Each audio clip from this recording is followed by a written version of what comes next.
Welcome to Alternatify, the channel where we delve into the tantalizing realm of what-if scenarios. Today, we embark on a journey through an unwritten history, exploring a pivotal moment that could have irrevocably reshaped our world. We ask a profound question: what if Joan of Arc, the Maid of Orleans, had not met her tragic end, but instead survived and ruled France? Imagine a world where her leadership, unwavering faith, and fierce determination continued to guide a nation. Her very presence could have ignited a cascade of events, altering the course of empires and civilizations. Join us as we speculate on the profound ripple effects of such a monumental shift. To truly grasp the magnitude of this alternate history, we must first understand Joan of Arc's historical reality. In the early 15th century, France was fractured, bleeding under the relentless English dominance of the 100 Years' War. The Dauphin, Charles VII, was a king without a crown, his legitimacy questioned, his kingdom crumbling.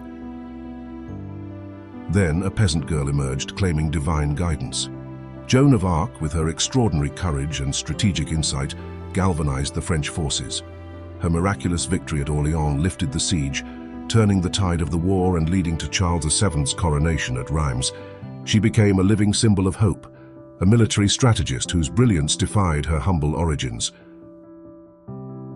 Yet her story ended in tragedy. Captured by Burgundian allies of the English, she was sold, tried for heresy, and burned at the stake in 1431. Her death, a brutal act of political and religious persecution, cemented her legend, but extinguished her direct influence. But what if, through some twist of fate, a ransom was paid, or a political negotiation succeeded, and Joan of Arc survived? Let us first consider a scenario where Joan of Arc not only survived, but continued to lead the French armies. Her immediate impact would have been an unprecedented surge in French morale, translating into further decisive victories. With her at the helm, the momentum gained at Orleans would have been sustained, perhaps even accelerated. Joan was more than just a figurehead. She was a shrewd strategist. Her focus on logistics, supply lines, and fostering unwavering troop loyalty would have been revolutionary for her time. She might have initiated early reforms, modernizing the French army for unparalleled efficiency and discipline. This could have led to a significantly quicker end to the 100 Years' War, sparing France decades of devastation and countless casualties. The pros of this scenario are compelling. A stronger, united France would emerge from the war with less internal strife and a more robust economy. This early stability could have ushered in an earlier French Renaissance, allowing the nation to focus on internal development and cultural flourishing. Furthermore, a powerful, unified France might have entered the age of exploration with greater vigor, providing stronger competition to the burgeoning colonial empires of Spain and Portugal. Joan's enduring legacy would be that of a brilliant military leader and an undisputed national hero revered in her lifetime. However, this path is not without its potential pitfalls. Joan's political naivete, evident in her historical struggles with court intrigue, could have been a significant vulnerability. Her fervent religious convictions, while inspiring, might have translated into policies of religious intolerance, potentially leading to persecution of minorities or internal dissent. Her strong will and divine conviction could also have fostered authoritarian tendencies, suppressing any opposition to her vision for France. The complex ripple effects of such a powerful, divinely inspired figure at the heart of power could have unforeseen negative consequences, shaping a nation that was both formidable and potentially rigid. Now let us explore a different path. What if Joan, having survived, chose or was compelled to serve as a key advisor to Charles VII, or even as a regent?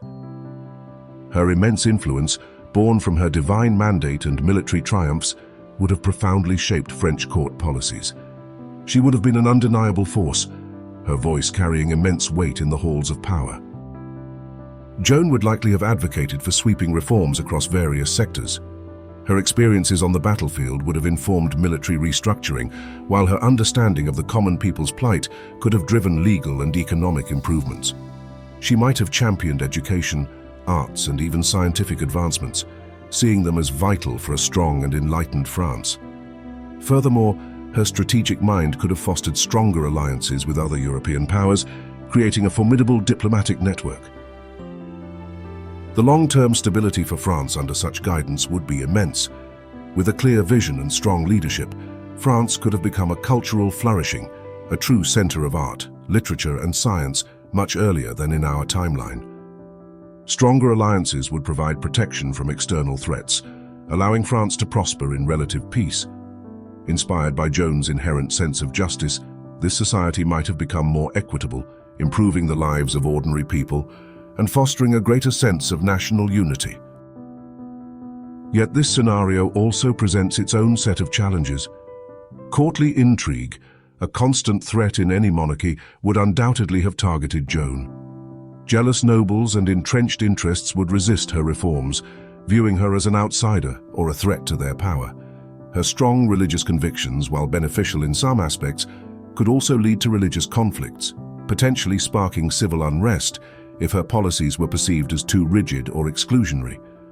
The sheer burden of power, the constant political battles, and the weight of expectation could have led to burnout or even disillusionment for Joan, a woman who always sought to follow a higher calling rather than earthly power. Let us now project these possibilities further into the future, considering Joan's long-term legacy and its impact on the very fabric of modern France and the world.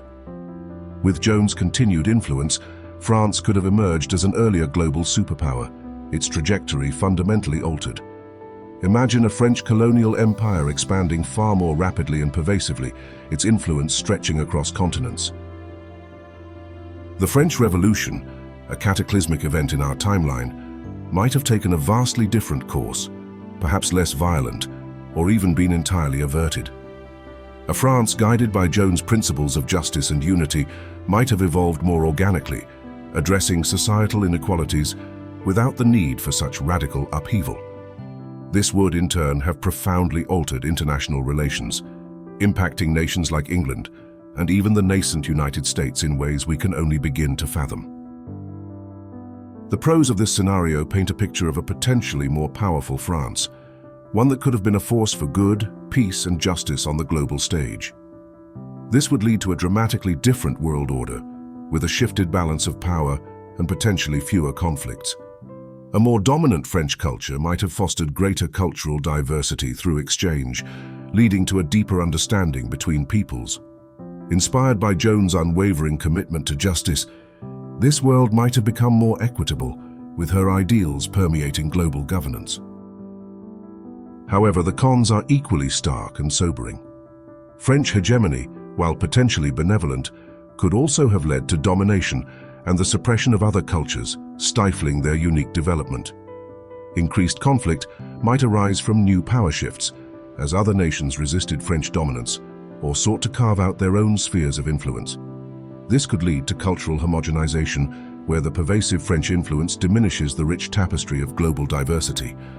As with any grand historical alteration, there would be unforeseen negative consequences, complex ripple effects that could manifest in ways we cannot predict, creating a world that is both familiar and profoundly alien. The concept of the butterfly effect from chaos theory posits that a small change in one deterministic nonlinear system can result in large differences in a later state. Joan of Arc's survival is precisely such a butterfly. A seemingly minor alteration in her fate could have set off a cascade of events, fundamentally reshaping the course of history. Consider the immediate impact on the 100 Years' War. A swifter French victory would have meant less devastation, fewer lives lost, and a stronger, more unified France emerging from the conflict. This, in turn, could have accelerated the Renaissance, shifting its epicenter or its focus. The Age of Exploration might have seen France as a dominant early player, altering the colonization of the Americas and other continents. Even the French Revolution, that seismic event, might have been entirely different, or perhaps never occurred in the form we know. The implications for our present world are staggering. Would the United States exist as it does today, or would its foundational influences be more French than English? Would English still be the dominant global language, or would French hold that mantle? The very fabric of our modern society, our political systems, our cultural norms, and our global power dynamics could all be profoundly different. As we conclude our journey through these speculative histories, it becomes clear that the nature of alternative history is complex and multifaceted. Joan of Arc, a figure of immense historical significance, continues to inspire and provoke thought, even centuries after her death. Her story, whether real or imagined, reminds us of the profound impact individuals can have in shaping the destiny of nations. Her enduring legacy, even in our timeline, is a testament to her spirit and determination. But in these alternate realities, her influence could have been even more direct, more pervasive, shaping not just France, but the entire world. What do you think? Which scenario do you find most compelling or most terrifying? Share your opinions and your own what-if theories in the comments below. If you enjoyed this deep dive into the possibilities of history, please like this video, share it with your fellow history buffs, and subscribe to Alternatify for more thought-provoking content. Don't forget to hit that notification bell so you never miss an episode. We're always looking for new ideas, so let us know what historical what-if you'd like us to explore next. Until then, keep questioning, keep exploring, and keep imagining the endless possibilities of history.